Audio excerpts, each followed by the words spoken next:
Yesterday, I had you review electron configuration, which is, you should have learned it in first year chemistry, because if you don't understand electron configuration, you're not going to understand quantum numbers at all. So hopefully that all came back to you relatively quickly. And so today we're going to start talking about quantum numbers. Quantum numbers are assigned to every electron in an atom based on where that electron is located in the atom. Now, as we discussed in first year chemistry, Bohr's model is not completely accurate. It gives us a basic understanding of the atom, and the equations that we've already used work, but they only work for atoms that only have one electron in them. Obviously, that doesn't apply to the vast majority of atoms that we're going to be looking at. So we need to move on to the quantum model, which is what we're going to start talking about today as we start working with these quantum numbers. Basically, quantum numbers are a way to give an address to the electrons in the atom. And so I'll try to give you which piece of the address these quantum numbers correspond to as we go through each one. If it doesn't completely make sense today, that's okay. Hang on till tomorrow and we'll probably start putting all the pieces together in a way that will probably help you. All right, so as I mentioned it just a second ago, the electrons are not in a Bohr orbit like we tend to think of a planetary model where the planets are orbiting the sun. Electrons don't, stay in one particular space and orbit in a circle around the nucleus, but they're really more in what we now think of as electron clouds. These orbitals are specific shapes. Some of them are circles, some of them are dumbbell shapes. And again, we talked about it briefly last year. And I have linked you today to I believe it was a video where you will be able to see the shapes of some of these orbitals. And it's a little easier to see them in what I sent you than it is in a two-dimensional picture in the book. So hopefully that will help you get some visual pictures in your mind. So let's start talking about these quantum numbers. The first one is the principal quantum number, and we designate that with an N. The principal quantum number tells us how far away the electron is from the nucleus. And so as N increases, the higher N gets, the further away the electron is from the nucleus and the more energy it has. Okay, and you can almost think of this as like a Bohr orbit. So N is going to be equal to 1, 2, 3, and it will keep going up in integers. It cannot be 0 because it has to be in some orbit or in some orbital. So this is like an energy level. You can think of this as, since I have so many international students, what I'm going to say is it's going to enable you to narrow down what country or even what state within your country, what city within your country this actually is, okay? So the principal quantum number is going to get you down to what energy level you're at. As far as electron configurations go, when you learned 1s2, 2s2, 2p6, 3s2, 3p6, the 1, the big 2 in front of the s's and in front of the p's, that corresponds to this principal quantum number. Okay, so that tells you how far away you are from the nucleus. The second quantum number is the azimuthal quantum number, which we designate with an L. And this tells me both the shape of the orbital and the amount of energy that it has. So both the principal quantum number and the azimuthal quantum number are related to the amount of energy that an electron has or that an orbital has. So you can think of this as saying, okay, this is maybe the city that you're in. This is what street you're on. So we're going to narrow it down to a street address. The azimuthal quantum number can have values always starting at 0 and going up in integers up to n-1. So that means it can't, the L is always going to have to be smaller than whatever the n was. So let me elaborate on that a little bit. If n equals 1, meaning you're in the first energy level, according to this rule, the only possible value for L is going to be 0.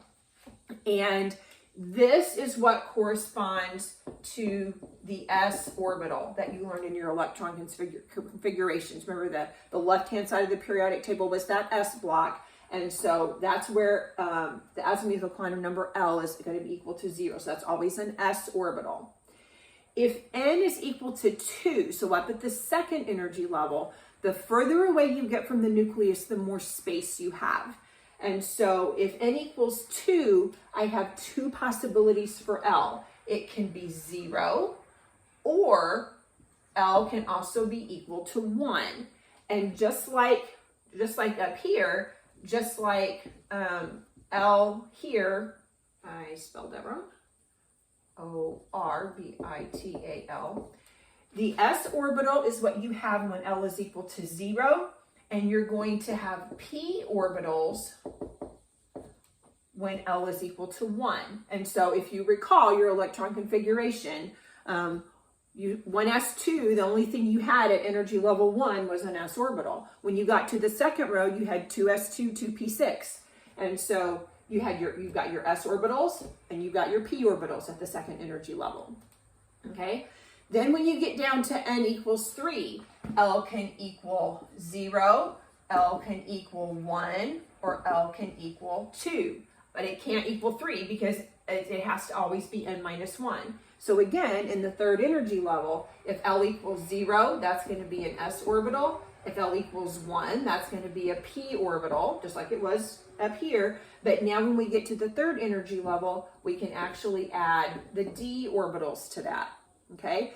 If I take that up one more level, if n is equal to 4, then L can be equal to 0, 1, 2, or 3. So when you get to the fourth energy level, you can have S, P, D, and F orbitals. Remember, the F orbitals are down those inner transition metals down at the very bottom of the periodic table. We didn't do a whole lot with those, but those orbitals are also there, okay?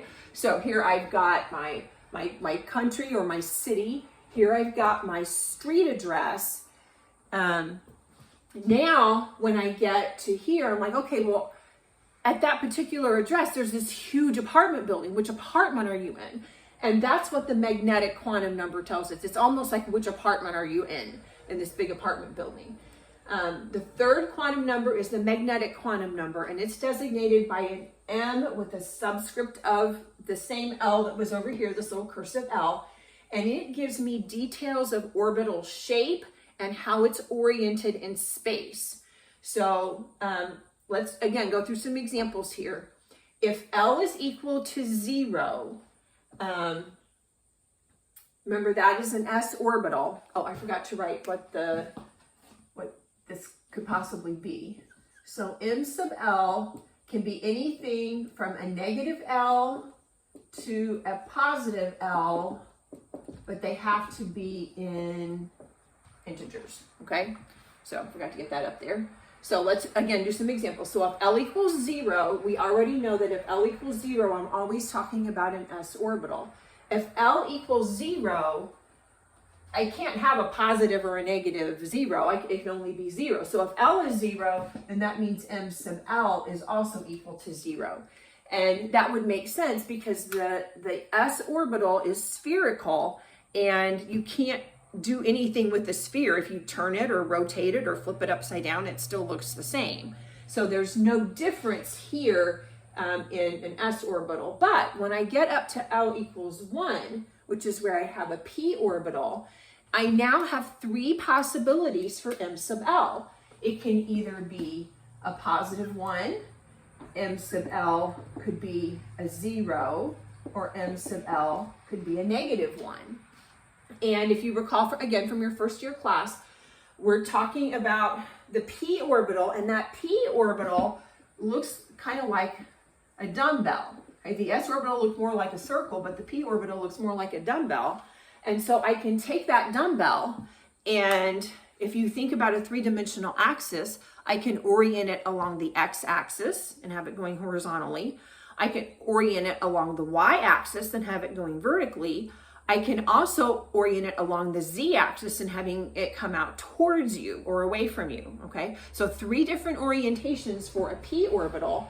And so this is going to correspond to p sub x, p sub y, and p sub z. Now, we're not going to be overly concerned about which one actually goes with which orientation of the p orbital. We're not worried about that.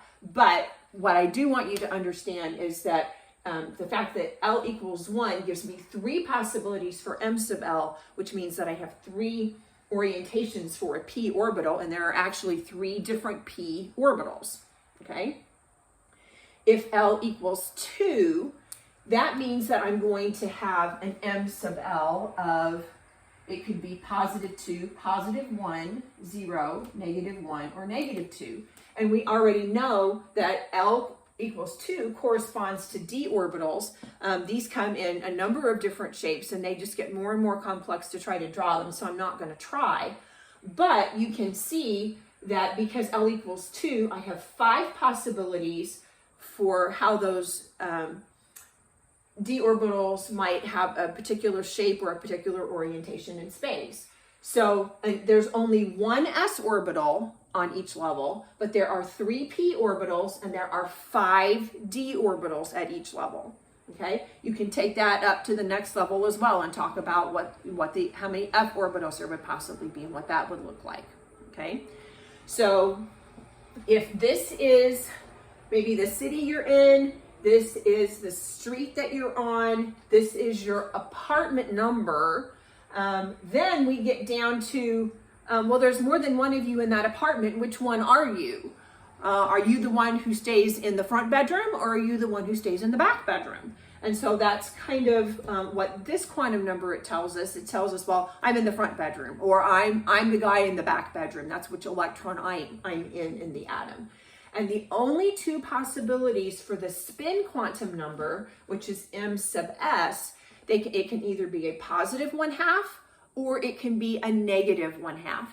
And I know when I took chemistry, my teacher said, well, that's the spin quantum number, and you can think of it as one spinning clockwise and one spinning counterclockwise. That's not exactly how it works, but again, for the level of this class and for what we're thinking about, that may be the easiest way for you to remember it. But two different possibilities there, okay? So we've got 4 quantum numbers. If that all seems a little fuzzy, hang on till tomorrow, and I'll show you then how we're going to apply what this information is to specific atoms and be able to assign quantum numbers to each specific electron in an atom.